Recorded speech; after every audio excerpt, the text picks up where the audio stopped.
우리 함께 사도신경 고백하시겠습니다.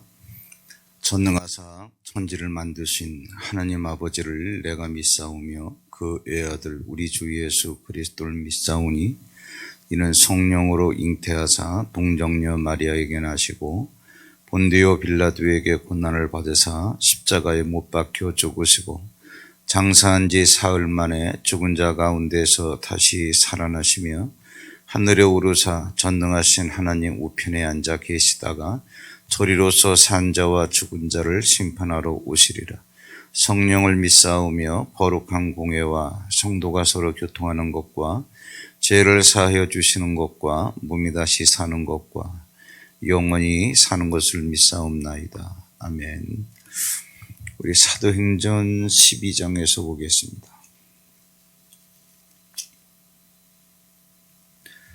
사도행전 12장 20절로 23절까지만 읽겠습니다. 사도행전 12장 20절로 23절까지 우리 다 함께 시작. 헤롯이 두로와 시돈 사람들을 대단히 노여워하니 그들의 지방이 왕국에서 나는 양식을 먹는 까닭에 한 마음으로 그에게 나와 왕의 침수 맡은 신하 블라스도를 설득하여 화목하기를 청한지라. 헤롯이 나를 택하여 왕복을 입고 단상에 앉아 백성에게 연설하니 백성들이 크게 부르되 이것은 신의 소리요 사람의 소리가 아니라 하거늘 헤롯이 영광을 하나님께로 돌리지 아니하므로 주의 사자가 고치니 벌레에게 먹혀 죽으니라. 아멘. 그 헤롯이 등장을 하는데 그 복음서나 그 사도행전을 읽을 때 조금 조심해야 되는 게 그냥 은혜 받는 부분에 있어서는 뭐 크게 주의할 건 없는데요. 누구하고 얘기할 때 그냥 여기 헤롯이 나오니까 헤롯 대왕인가 보다. 그게 아니고요. 헤롯 왕조를 세웠기 때문에 이제 그 가문에 헤롯이라고 하는 이름을 따는 거예요. 그러면 이것은 헤롯 대왕의 아들이 아니고 헤롯 대왕의 손자에 해당하는 자입니다. 헤롯 안디바 1세. 그런데 헤롯에게는 그 5 아들이 있었는데 5 아들 가운데서 3 아들이 다 왕이 되는데 여기에 나오는 헤롯 안디바의 아버지는 왕은 되지 못했어요. 그런데 왕은 되지 못했지만 그 헤롯의 아들의 아들인 이 헤롯, 즉 오늘 여기에 나오는 헤롯이라고만 나왔는데 헤롯 아그리파 1세입니다. 헤롯 아그리파 1세. 헤롯 대왕의 손자죠. 그러니까 여러분들이 이제 복음서나 이제 사도행전을 읽을 때 헤롯이라고 하는 말이 나오면 대충 이제 어떤 사람이다라고 하는 것을 알고 읽으시는 게 좋으니까. 그럼 우리가 마태복음 2장인가 거기 보면은 유아 학살하는 거 헤롯이 나오죠. 2살 아래로 된 아들들은 다 죽여라라고 명령한 거 헤롯. 그 헤롯 대왕입니다. 그 헤롯 대왕의 손자가 오늘 여기에 나오는 헤롯, 이게 헤롯이라고만 나와 있지만 헤롯 아그리파 1세. 이 정도를 알아두시고 오늘 말씀은 간단합니다. 그 20절에 보시면은 읽어도 조금 감이 안 잡히실 텐데 헤롯이 두로와 시돈 사람을 대단히 노여워하니 그들의 지방이 두로와 시돈 사람들의 지방이 왕국에서 나는 양식을 먹는 까닭에 한 마음으로 그에게 나와 왕의 침수 맡은 신하 블라스도를 설득하여 화목하기를 청한지라. 그게 무슨 얘기냐면 헤롯 그 아그리파 1세가 왜 두로와 시돈 사람들에게 적대감을 가졌는지는 그거는 몰라요. 성경상에 나타나지도 않고. 근데 어쨌든 여기에 대해서 지금 적대감을 갖고 있었다 그러니까 좀 이렇게 마음이 불편하구나. 두로와 시돈 사람을 싫어하는구나. 근데 문제는 뭐냐면은 두로와 시돈 사람들이 지금 당대 그 이스라엘에서 쌀을 이렇게 수입을 해가기 때문에 어떻게 해서든지 그 헤롯 아그리파 1세의 비위를 맞춰야 된단 말이에요. 그러면 두로와 시돈에서 사신들이 왔는데 바로 왕을 만날 수는 없잖아요. 그래서 이제 내시, 우리나라로 말하면 이제 그 내시에 해당되는 거예요. 그래서 왕의 그 수발을 두는 그러한 블라스도, 이 사람도 이제 이게 로마식 발음이니까 로마인이겠구나. 그때는 이제 뭐 이 헤롯 왕가가 다 친로마적 성향이 있었으니까. 그래서 이스라엘 사람이 아닌 로마 사람을 자기의 어떠한 그 침소를 맡은 뭐 이부자리까지 다 관리하면서 먹고, 자, 그 사람에게 이제 뭐 이렇게 다리를 좀 놔달라고 부탁을 해서 이제는 헤롯 왕을 만나게 되는 거예요. 그 이제 헤롯 왕이 자기의 그 침소 맡은 자, 뭐 내시인 그 블라스도가 한번 좀 이렇게 좀 인사 좀 받아주시죠. 그러니까 헤롯이 나와가지고 뭐라고 얘기를 했는데 그 내용도 안 나와요. 뭐라고 대충 얘기했겠죠. 그건 뭐 이제 공적인 일이니까 여기 내용은 나오지 않고. 21절에 보시면 헤롯이 나를 택하여, 그래 내가 언제 한번 나갈게. 며칠 동안 기다린 거죠. 왕복을 입고 단상에 앉아 백성에게 연설하니 백성들이 크게 부르되 이것은 신의 소리요 사람의 소리가 아니라 하고 늘 그랬습니다. 여기에서 무슨 얘기냐면 이제는 왕복을 차려입고 나가서 무슨 어떤 내용인가를 얘기를 했는데, 여기에 나오는 그 백성들이 누구냐 하면은 그 이스라엘 백성들을 말하는 게 아니고, 이스라엘 백성들은 뭐 당연히 몇 명 있었겠지만 두로와 시돈에서 온 사절단을 말하는 거예요. 근데 뭐 너들이 뭐 이런저런 뭐 안 좋은 일도 있는데 뭐 굳이 올 필요가 없었는데 뭐 왜 왔어? 그런데 이제 두로와 시돈에서 온 사절단들은 뭐가 문제냐 하면은 쌀을 수입해 가야 된단 말이에요. 그러니까 어떻게 해서든지 왕의 비위를 맞춰야 되겠죠. 그러니까는 내용도 알 수 없는, 얘들이야 뭐 알겠지만 내용도 알 수 없는 그러한 연설, 그거를 하니까 이거는 사람의 소리가 아니다. 이거는 신의 소리다. 그래서 아예 찬양을 할 수 있는 하여튼 뭐 최고의 찬사를 보낸 거죠. 그러면은 그런 얘기를 할 때 이거는 하나님이나 할 수 있는 말씀이지 사람 입에서 이러한 말이 나올 수가 있겠는가, 이런 얘기예요. 이제 뭐 요까지는 배경 설명이고 그 다음에가 이제 중요한데, 그 다음에 뭐라고 나오는 거니? 23절에 그러한 사람들의 소리를 듣고 헤롯이 우쭐해 가지고 영광을 하나님께로 돌리지 아니하므로 주의 사자가 곧 친히 벌레에게 먹혀 죽으니라. 뭐 어려운 내용이 아니죠. 그런데 이 내용은 기억해 두시는 게 좋아요. 인생이라는 게 이것밖에 안 된다는 얘기예요. 그런데 우리는 인생이라고 하는 것을 굉장히 대단하게 착각할 때가 있어요. 잘 나갈 때. 그러니까 여기에서 이제 헤롯이 이제 그런 꼴을 당하는 건데, 잠언 16장 4절쯤 보면은 하나님께서 선한 것뿐만 아니라 심지어 악인이라 할지라도 그 악인이 악한 날에 적당하게 쓰일 수 있게끔 지으신 게 하나님이에요. 그러면 약속을 따라 난 자에 대해서는 말할 것도 없어요. 무슨 얘기냐? 하나님의 의도와 하나님의 계획과 하나님의 목적이 있다는 얘기. 이거 굉장히 중요해요. 그러면 이제 이게 무슨 얘기냐 하면은 잘 보세요. 구원론적으로 말씀을 드릴게요.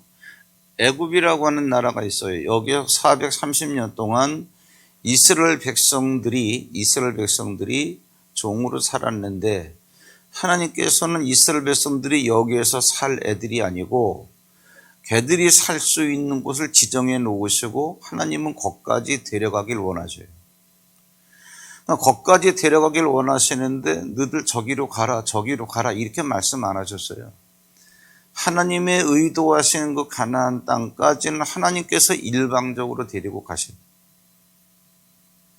그리고 가나안 땅에 들어가서 거기까지는 일방적으로 데리고 가는데 어떻게? 모세를 통해서, 그리고 모세가 끝난 다음에 여호수아를 통해서. 근데 들어가기 전부터 광야에서 하신 말씀이 있어요. 들어가면 어떻게 살아라. 이런 말들이 뭐 굉장히 많이 깔려 있죠. 레위기에도 그렇고 민수기도 그렇고 신명기 같은 경우는 아예 종합해서 들어가면 어떻게 살아라. 그러면 이게 뭘까요? 하나님께서 애굽에서 그들을 끄집어 가지고 가나안 땅으로 인도해 가실 때는 뭐 어떻게 가라 그런 게 없어요. 네. 그냥 인도해 가셔요. 그냥. 네. 여러분 이거 기억나세요? 광야를 통과하는데 모세 입장에서는 어디로 가야 될지를 모르는 거예요. 근데 자기 처남 호밥을 만나죠. 호밥에게 뭐라 그럽니까? 우리의 눈이 되어달라. 당신은 이 광야에서 태어났으니까 어디에다가 어떻게 진을 쳐야 되고 어디로 가야 될지 잘 알 거 아니냐. 우리는 하나님께서 가라 그러긴 가라 그러는데 도대체 거기가 어딘지도 모르고 답답한 마음뿐이다. 그런데 호밥이 뭐라고 얘기해요? 안 가겠다 그러죠. 물론 같이 가긴 갔습니다만은. 그럼 호밥이라 할지라도 미디안 광야, 애굽에서 빠져나와 가지고 그 홍해 바다 건너편에 있는 그 접경 지역에 있는 미디안의 그러한 광야, 미디안이지. 그가 가나안 땅까지 가본 사람도 아니에요. 그러면 가나안 땅이 어디 있는지 어떻게 가야 되는지 모르기는 모세와 매일반이에요. 그러면 이 얘기는 무슨 얘기냐면 어디로 어떻게 가야 되는지 모르는데 하나님은 설명을 안 해주셔요. 그냥 일방적으로 끌고 가는 거예요. 그런데 가나안 땅에 들어가서는 어떻게 살으라고 말씀을 다 해주셔요. 그 얘기는 뭘까요? 설명하는 패턴이 달라요. 가나안 땅까지는 그냥 하나님께서 인도해 가시고 인도에서 들여보낸 가나안 땅에서는 어떻게 살으라고 말씀을 하셔요. 그게 뭘까요? 거기는 자유의지가 있다. 그리스도인이 하나님과의 관계에서 구원받은 자가 어떻게 살까는 이 자유라는. 그래서 이제 여러분들이 이런 걸 기본적인 구조를 알고 설교를 들으셔야 됩니다. 그러니까 여러분 술 마셔도 괜찮아요. 고스톱을 쳐도 괜찮고. 그것 때문에 지옥 가는 게 아니에요. 이해되시나요? 네. 하나님은 이미 구원하셨어요.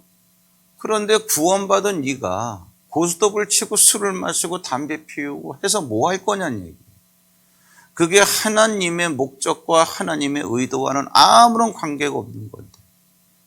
헛된 일에. 그러다 보니까 이제 그럼 어떻게 되느냐? 고린도전서 5장 1절로 5절쯤 거기 보면 그런 얘기가 나오죠. 네. 헛된 일을 하는 것. 자기 아버지의 부인. 그러니까 자기 엄마예요, 엄마. 직접 표현하기가 뭐하니까 자기 엄마와 뭐 음행을 저질렀다 이렇게 안 써놨지. 자기 아버지의 뭐 부인 이렇게 표현해놨나 그래요. 그게 자기 어머니란 얘기예요.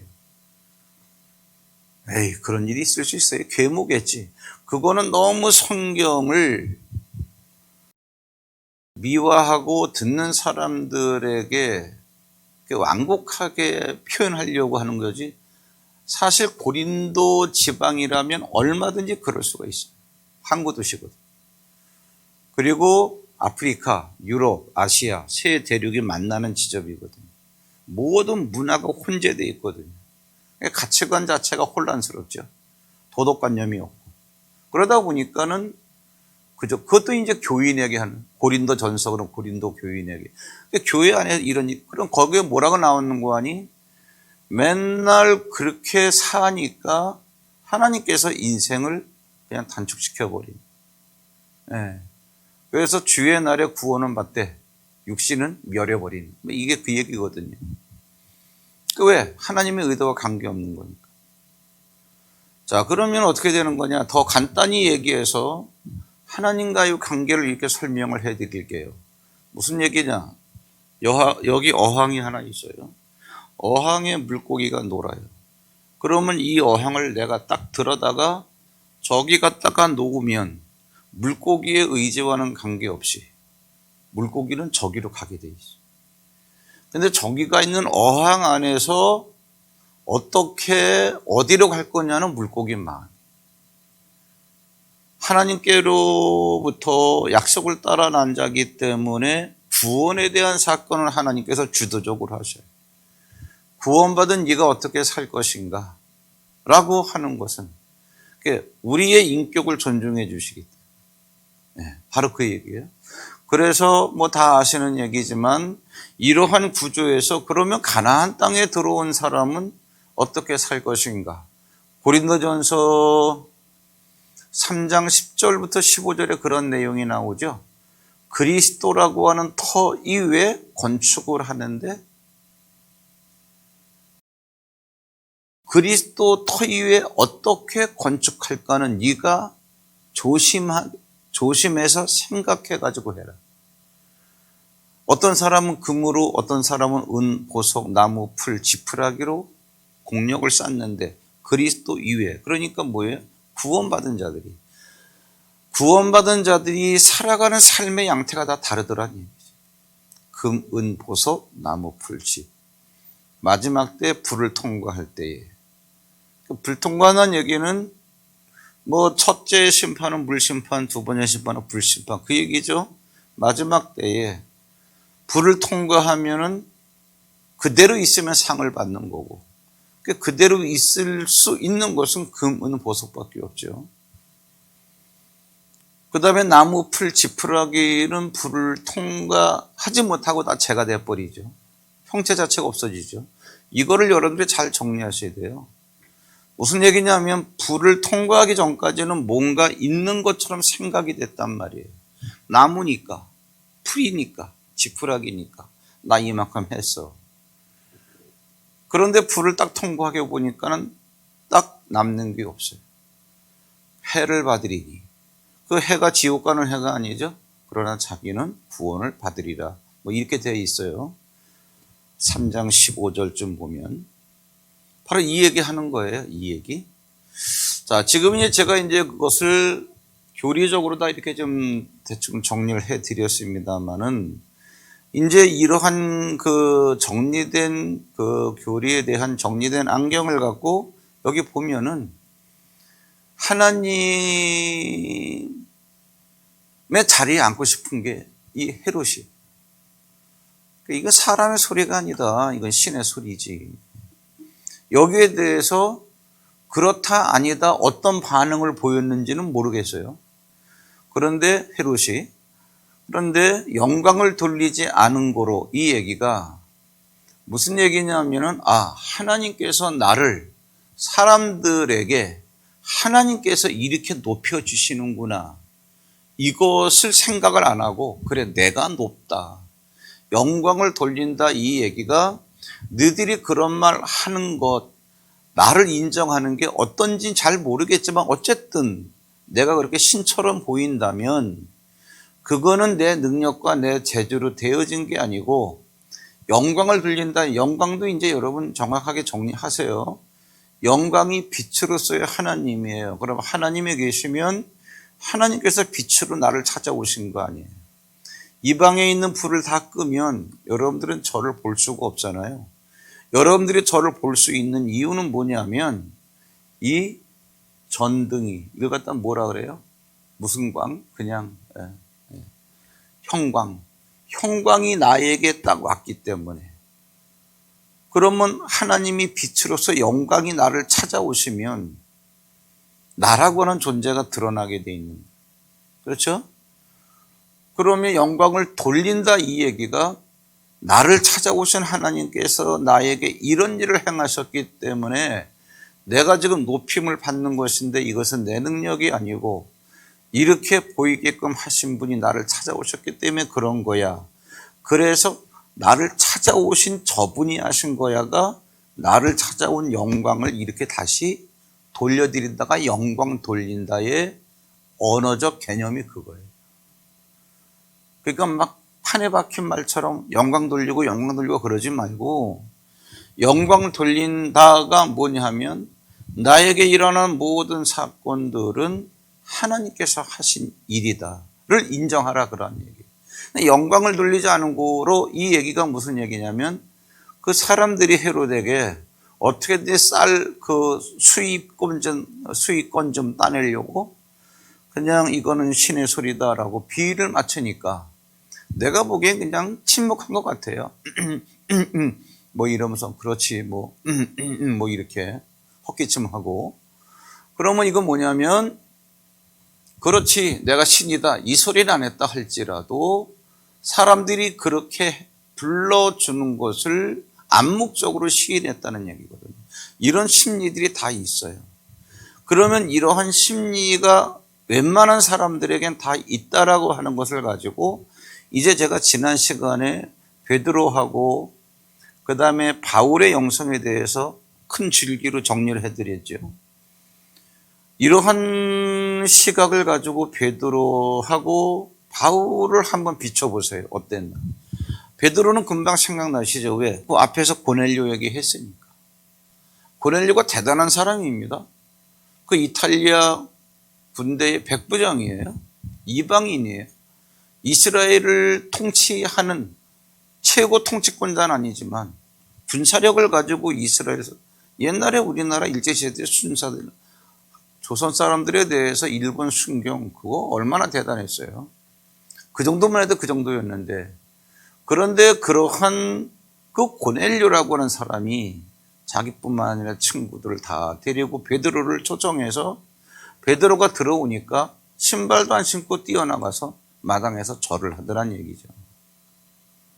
왜 불렀냐? 말씀 듣고 싶어서 그랬는데 우리가 지금 하나님 앞에 서 있습니다. 하나님은 눈에 안 보여요. 즉 고넬료 앞에 서 있는 건 베드로예요. 근데 베드로가 그때 어떤 태도를 취합니까? 이렇게 안 했어요. 얼른 고넬료를 갖다가 이렇게 세우면서 야 나도 사람이다. 나도 사람이야. 이런 얘기예요. 이제 뒤에 나옵니다마는 바울하고 바나바하고 루스드랑가 거기에 가서 복음을 전하는데 발을 쓰지 못하는 사람을 고쳐냈단 말이에요. 거기에 있는 사람들이 야 이거는 신이야 신. 신이 하늘에서 내려왔지 사람의 형상을 갖고 이건 사람이 아니야. 어떻게 못 걷는 사람이 지금 뛰고 있잖아. 그래가지고 허메시스라고 신의 그리스 신화에 나오는 신의 이름을 붙여주면서 제사를 하려고 소를 잡아가지고 와서 각을 뜯으라는 얘기죠. 그러면 가만히 있어도 신이 돼버린 거예요. 그 여러분 신이 되면 신이 되는 우월감만 있는 게 아니고요. 신에게 어떤 일이 생기겠어요? 말만 하면 다 이루어지잖아요. 그 도시에서. 집 가지고 와, 돈 가지고 와, 안 가지고 오겠어요? 이것 때문에 다 넘어지는 거예요. 신앙생활 하는 사람들이 사실은 분석해 보면 다 이것 때문에 넘어지고 크고 작은 모든 일들이 거의 뭐 다른 일들도 다른 이유 때문에도 사건은 생기겠지만 거의 여기에 걸려 있습니다. 요 마음만 딱 지키더라도 안 넘어가요. 이 마음만 지키더라도. 바울하고 바나바가 어땠냐? 소를 잡아가지고 와서 각을 들려고 그러니까는 옷을 찢으면서 뭐 답답해가지고 우리도 너희와 성정이 같은 사람인데 어찌하여 이러냐 그러면서 뭐 그러잖아요. 근데 여러분 이게 그냥 읽어 내려가시면 안 돼요. 여러분들을 여기에다 대입을 시키면서 정말 이러한 반응과 태도를 취한다는 것은 쉽지가 않아요. 쉽지가 않습니다.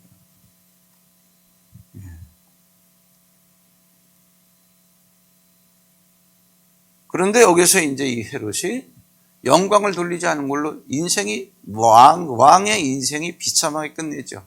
주의 사자가 치니 천사가 치니 그 다음에 그 무슨 병인지도 정확하게 나오진 않았는데 그 다음에 이제 구더기가 끼고 뭐고 이래가지고서 이제는 시체가 썩어서 죽어. 요거는 역사적 사실이에요. 요거는 그냥 뭐 이렇게 영적으로도 정리해 드리려고 그러니까는 이제 얘기가 좀 길어졌는데 이것은 아주 우리에게 있어서 타산지석으로 삼아야 될 중요한 영적인 태도입니다. 여러분 속에 숨어 있는 그래서 잘 나간다라는 생각이 들 때 그래서 이제 야고보서 그 1장인가에서 이런 얘기를 하죠. 부자는 자기의 약함을 자랑하고, 가난한 자는 자기의 높음을 자랑하라. 그게 무슨 얘기냐면, 나 가난하고 난 아무 재주도 없어. 괜찮아. 나 하나님의 자녀라. 하나님께서 세우실 거예요. 네 높음을 자랑하라. 부자는 자기의 약함을 자랑하라. 어이구, 돈도 많고 대단하십니다. 아니야, 난 별거 아니야. 하나님께서 하신 거. 이걸 자랑하라. 그렇게 연결되는 말이죠.